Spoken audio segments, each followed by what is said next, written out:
महादेव जिन्हें ना वर्णन चाहिए ना प्रदर्शन, बस एक सच्चा भाव चाहिए। परंतु भाव के साथ अगर नियमों की समझ न हो तो अज्ञान में की गई भक्ति भी अधूरी मानी जाती है। शिवलिंग पर क्या चढ़ाना चाहिए और क्या नहीं, आज हम जानेंगे शास्त्रों और शिवज्ञान के आधार पर, ताकि हमारी भक्ति भी शुद्ध हो और फलदायक भी। क्या चढ़ाना चाहिए शिवलिंग पर? गंगाजल और शुद्ध जल। गंगा स्वयं शिव की जटा से प्रवाहित हैं। गंगाजल से अभिषेक करना शिव के ऊर्जा तत्व को शांत करता है और शुद्ध करता है। यह मन और कर्म दोनों की पवित्रता का प्रतीक है। कच्चा दूध। दूध शीतलता और पोषण का प्रतीक है। जब हम शिवलिंग पर दूध चढ़ाते हैं तो यह हमारे मन की अशांति, लालच और क्रोध जैसे दोषों को शांत करता है। बिल्वपत्र। शिव जी को सबसे प्रिय अर्पणों में से एक बिल्वपत्र। इसकी 3 पत्तियां त्रिदेव, ब्रह्मा, विष्णु, महेश, त्रिगुण सत्व, रज, तम और शिव के त्रिनेत्र का प्रतीक मानी जाती हैं। बिल्वपत्र केवल एक पत्ता नहीं, बल्कि वह माध्यम है जिससे हम अपने जीवन की अशुद्धियां, दोष और अहंकार महादेव के चरणों में समर्पित करते हैं। धतूरा और भांग, ये दोनों पौधे विष के प्रतीक माने जाते हैं। शिव ने समुद्र मंथन के समय कालकूट विष का पान किया था और तभी से वे नीलकंठ कहलाए।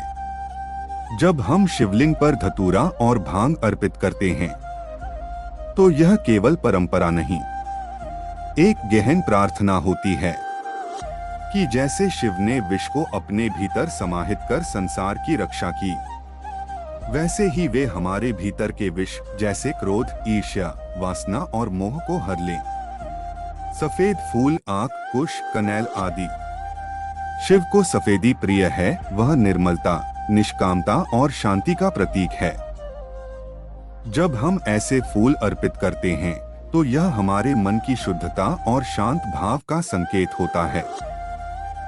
शहद, घी, दही, पंचामृत में ये पंचतत्वों और जीवन के 5 रसों का प्रतिनिधित्व करते हैं। इनसे अभिषेक करना जीवन में संतुलन और मधुरता का आह्वान है। अक्षत, चावल के दाने। अक्षत यानी बिना टूटे हुए चावल, यह पूर्णता का प्रतीक है। शिव को पूर्ण और अखंड भाव से समर्पित करने की भावना से यह चढ़ाया जाता है। क्या नहीं चढ़ाना चाहिए शिवलिंग पर और क्यों? तुलसी दल। तुलसी भगवान विष्णु को समर्पित देवी मानी जाती हैं। शिव पुराण के अनुसार तुलसी माता ने स्वयं शिव को शाप दिया था। साथ ही तुलसी सात्विक प्रेम और गृहस्थ जीवन का प्रतीक है, जबकि शिव हैं वैराग्य, तत्वज्ञान और त्याग के देवता।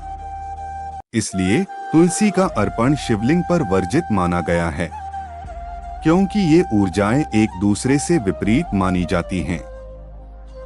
हल्दी।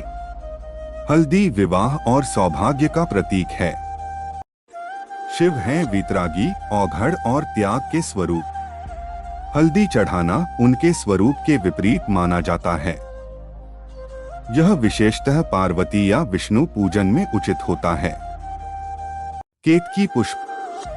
शिव पुराण में वर्णन है, एक बार ब्रह्मा ने केतकी पुष्प से झूठी गवाही दिलवाई कि वे शिवलिंग के शिखर तक पहुंच गए हैं। केतकी ने असत्य का समर्थन किया। इससे भगवान शिव क्रोधित हो गए और उन्होंने उसे शाप दिया था। असत्य, दिखावा और अहंकार से जुड़ा कोई भी अर्पण शिव की कृपा का पात्र नहीं बन सकता।